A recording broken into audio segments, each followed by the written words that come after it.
There are very few human beings, no matter what is the situation, they will be who they are. We must see this.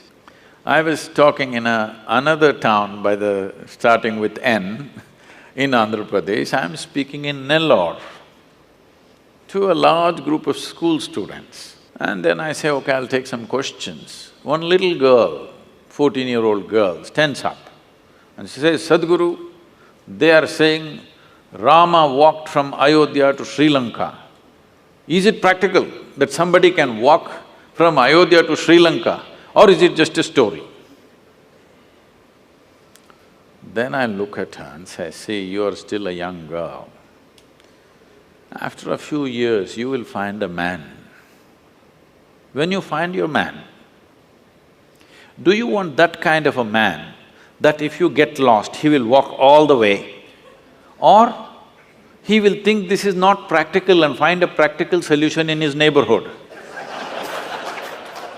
What kind of a man do you want? Well, even the little girl knows what kind of a man she wants. Now, why this question I'm bringing this up is, I want you to listen to this carefully, not reacting all the bhaktas. Rama's life is a disaster, a continuous disaster. King born as a prince, coronated as a king, just married with his young wife, some political stuff, ends up in the jungle.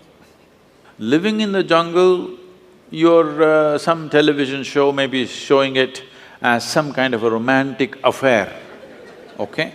Living in the jungle is not a romantic affair, believe me.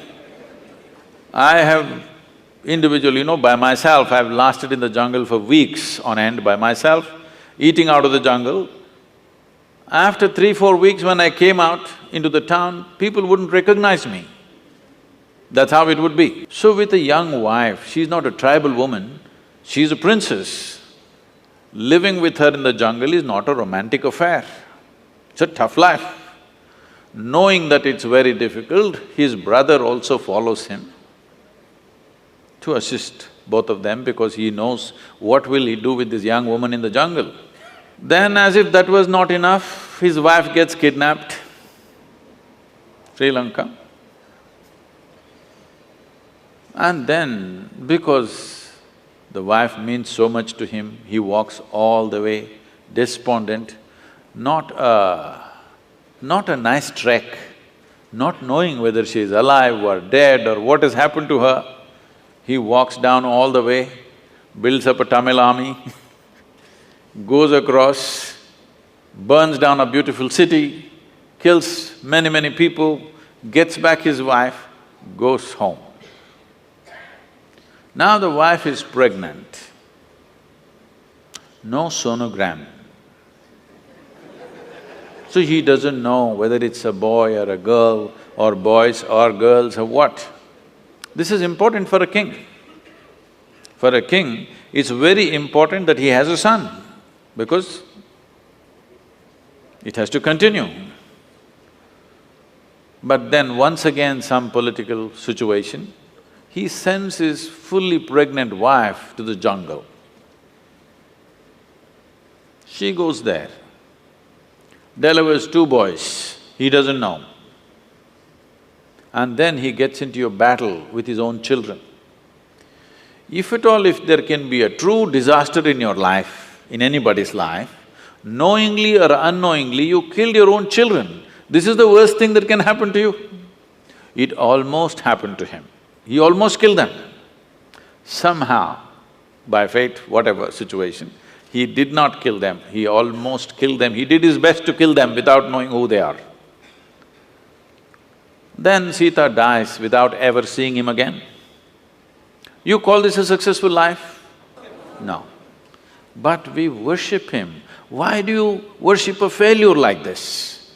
Because no matter what disasters happened, the man did not become angry, hateful. He did not lose his balance.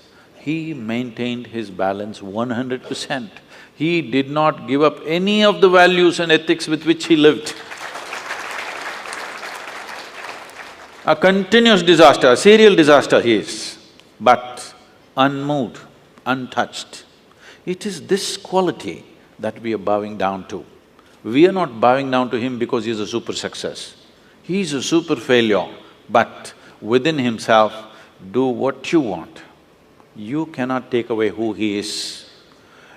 One of these incidents that happened in his life happened to most people, they would all be cracked up. Yes or no?